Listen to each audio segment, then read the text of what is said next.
Hey there everyone, it's Maria Young here and welcome back to my channel. If you guys are brand new to this channel, welcome and thank you guys so much for tuning in to yet another episode of my tropical plant adventures.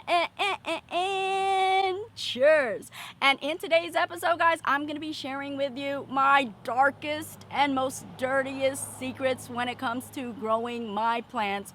So humunga, dunga, wunga, and so darn fast.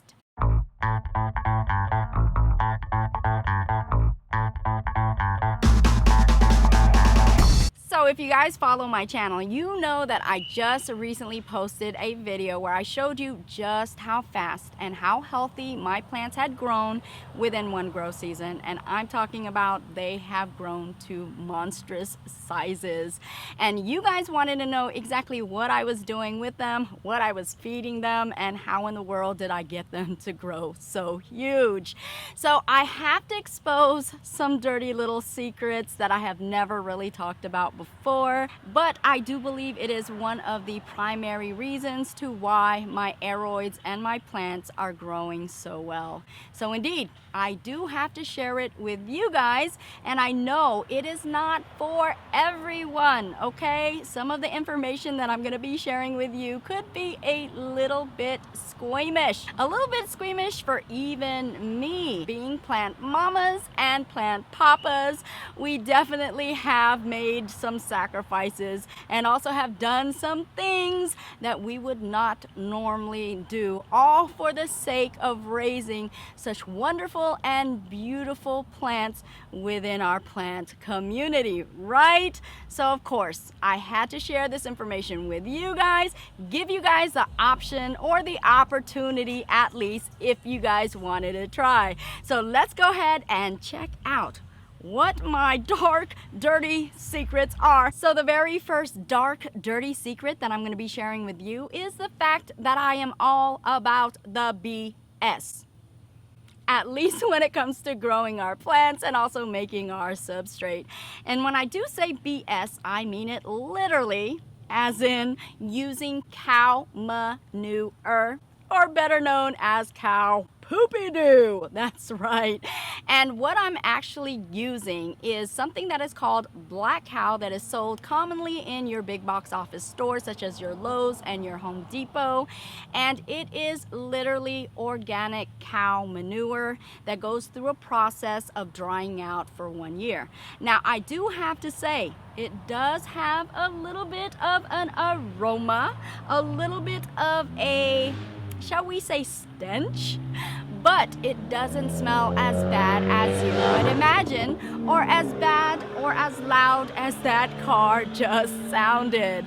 But I will say again, it does have a stench, but the good news here is that over time that stench will lower or dissipate to where finally you will not smell it at all. So know that, because I know a lot of you guys do grow your plants indoors or in confined areas. So that is something that you have to be capable of tolerating. But of course, it is something that is already known to the garden community, people that grow their plants and their vegetables and their flowers outdoors. It is something that is commonly used as fertilizer and also as supplements for your plant. So definitely, if that is something that you have never tried and you want to boost the growth of your plants, that is definitely something you can try as well. And if you guys cannot get a hold of black cow within your area, no worries, don't fret. There are many variations of cow manure, and the only thing that I would really suggest is to ensure that it is organic, thereby making it easier for your plants to digest. Also, the measurements that I'm actually using is about 1/4 cup for the smaller containers, and what we would be doing is mixing it within the substrate of our choice. And the larger pots, I would actually use about 1 to 2 cups, and that would be ranging from your 1 gallon all the way up to about your 5-gallon pots. Are you guys ready for another dirty little secret? And this is another form of fertilizing and also providing our plants with supplements, but it also has a lot more added benefits, and it's simply by skipping the middleman or the middle squirmy wormy. And guys, what I am literally talking about is using live worms within our substrate. I know, guys, and believe me when I say I am so squeamish when it comes to squirmy wormies and also creepy crawlies. But as I stated before, as plant mamas and plant papas, there is almost nothing we won't do for our little plant babies. And for me, this is one of those things that I have to do, and I'm able to tolerate it by using gloves whenever I'm working within the media or repotting the plant. Yes, I can do it, guys, and I would have never thought I'd be able to do it before, but seeing the difference in my plants, oh my goodness, it is definitely worth the benefits. Not only do the worms provide worm casting, or that supplement that all of our plants find so delicious and scrumptious, but they also generate microbes and healthy bacteria within the soil. And of course, because those little squirmy wormies have such a way with maneuvering throughout the media, they do have a phenomenal way of aerating out the soil for your plant, which encourages abundant, healthy, and thriving roots to grow. And by actually having these live worms within your pot, you will not have to continue to buy more and more worm casting, nor will you have to constantly create this fertilizer or supplement for your plant. You can literally let those worms do the hard work for ya. Now, of course, because we are using live worms, there's certain things we have to do to accommodate them and ensure their livelihood.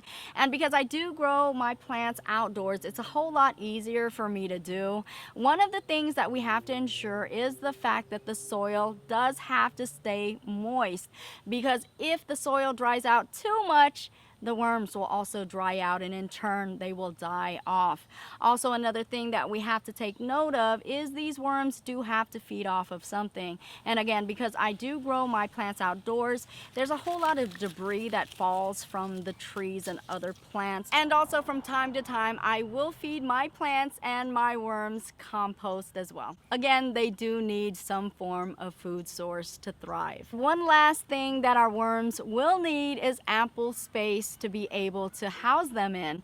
And I usually use worms within my 3 to 5 gallon pots. So I don't use them in the smaller containers. Again, they need ample space to thrive. And what I will do is use about 3 to 4 worms within the larger pots. And in regards to actually obtaining these worms, you can order them online. You can actually go to bait shops and purchase them. And some of your pet shops will also have worms for sale as well. And there you have it, folks. Those are 2 of my deepest, darkest, and dirtiest secrets that I use for my plants. And I've got to tell you, I definitely have been capable of reaping the rewards, and time again, it has shown me how beneficial they are.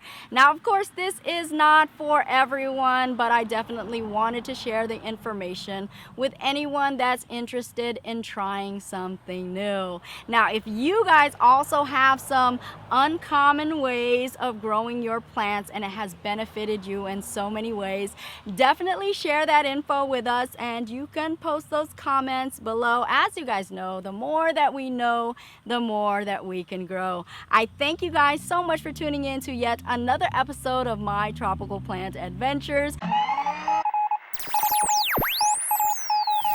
And of course, if you cannot get black cow within your area, know that there are many variations of it, but the main source that I am using, again, comes from cow buttocks. Did I just really say that? I hope you guys did like this video, and I hope you learned something new from it. And if you did, make sure you go ahead and like, share, and subscribe. It really does help out my channel. And as you guys already know, I do truly love and appreciate each and every one of you guys all. And I will see you guys later, and I'll also grow with you guys later as well. Bye-bye for now. Peace. Peace.